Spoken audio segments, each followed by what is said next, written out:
O que é que está no banco dos réus, verdadeiramente no banco dos réus, nesse rumoroso julgamento do Mensalão?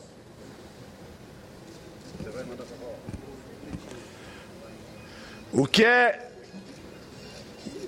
que está sendo alvo de prossecução pela Justiça? São pessoas? São políticos? São empresários? São servidores públicos? O que está no banco dos réus,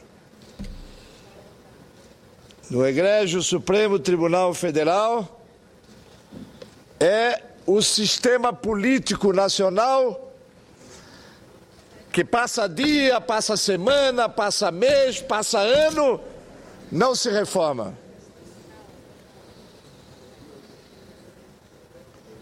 A causa, o motivo, o pano de fundo das ações que estão sendo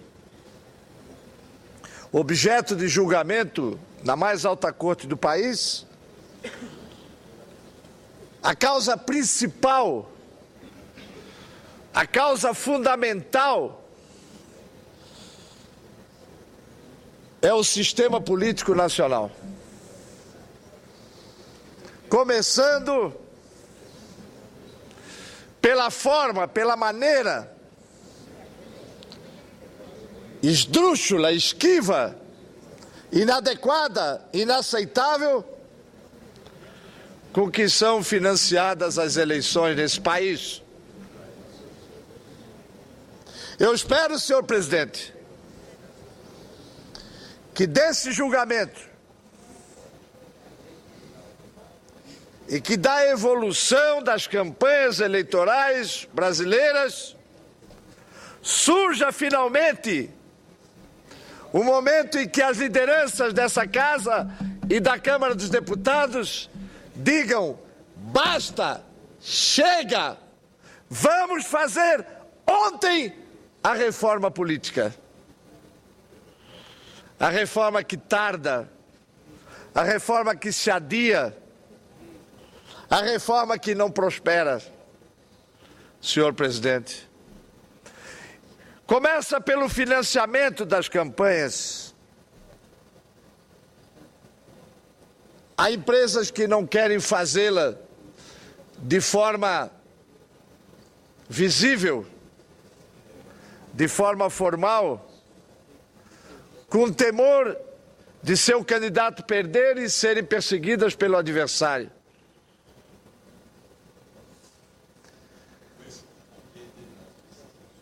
E há parcelas de financiamento feitos sem a visibilidade, sem a transparência que se exige nesse processo.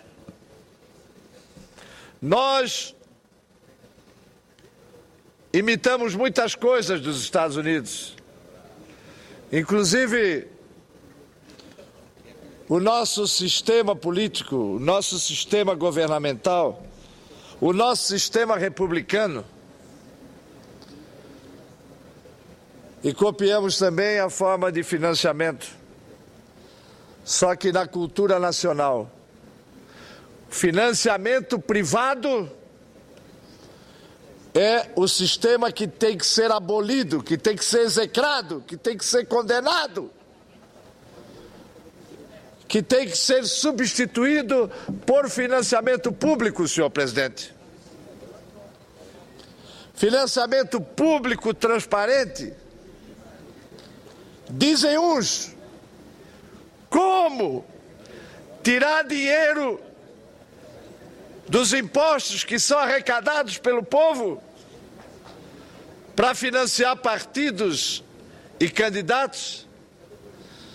E eu digo com toda certeza, vai custar para o país 10% do que custam hoje as eleições.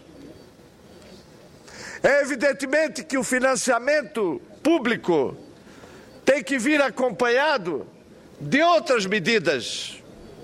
Primeira, Primeira, propaganda eleitoral verdadeiramente gratuita.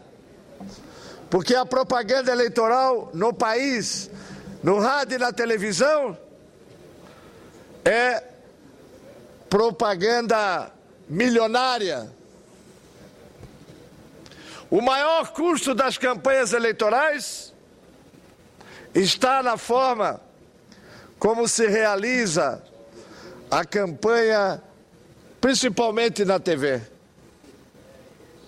O custo de uma campanha na televisão é seguramente o maior custo das campanhas. E quando se trata de campanha majoritária nacional, então o custo é inapreciável, é inimaginável, é incomensurável.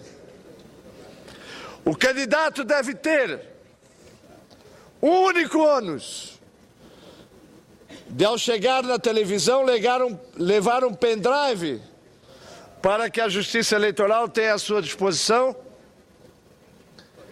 a gravação do programa para efeitos de recursos perante a Justiça Eleitoral.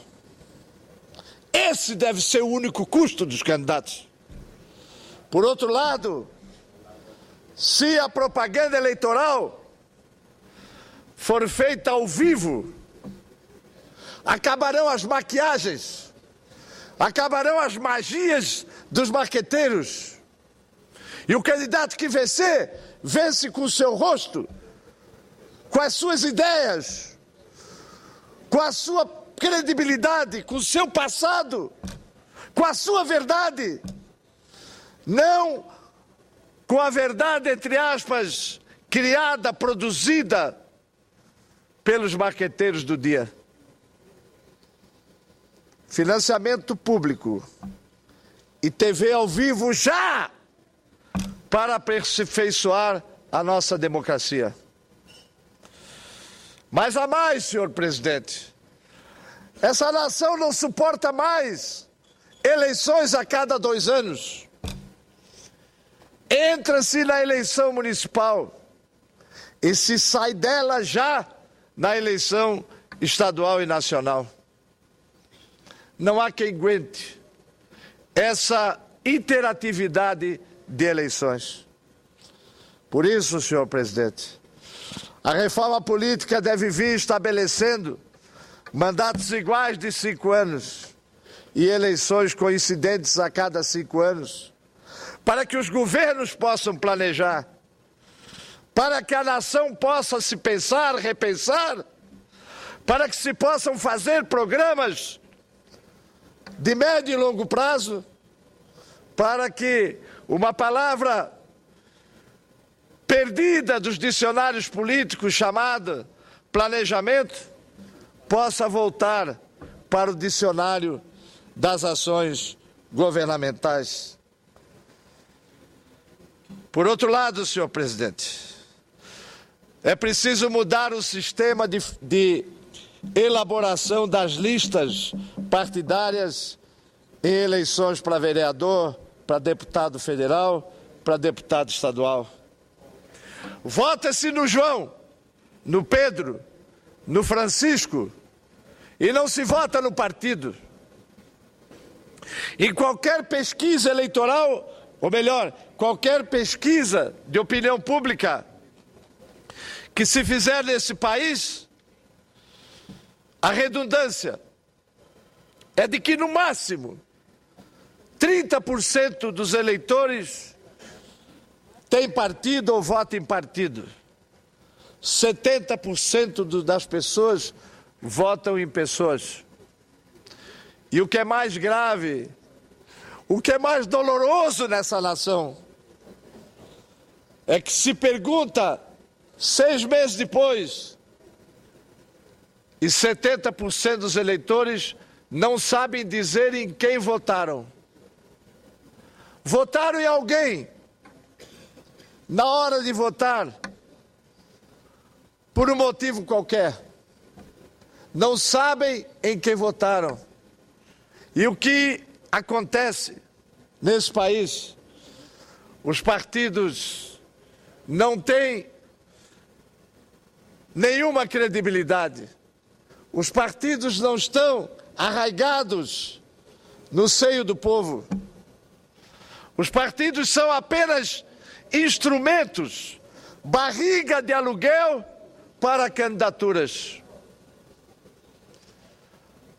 A instituição do voto em lista fechada, em que em todo o país ninguém mais vai votar no vereador tal, mas em que todos vão votar no partido tal, ou qual, vai permitir com que os partidos estabeleçam programas a serem cumpridos por seus candidatos. É assim que prospera a democracia nos países mais avançados, nos países mais evoluídos. No Brasil, no entanto, vale o Pedro, vale o João, vale o Francisco, não vale o partido. Então, senhor presidente, senhores senadores, para concluir o meu pronunciamento, volto a repetir: o que está no banco dos réus, no Supremo Tribunal Federal, é o sistema político nacional. Toda sentença é uma punição, como a do pai para o filho. Quando o pai puxa a orelha do filho, quando o pai faz-lhe uma admoestação, é para que ele aprenda.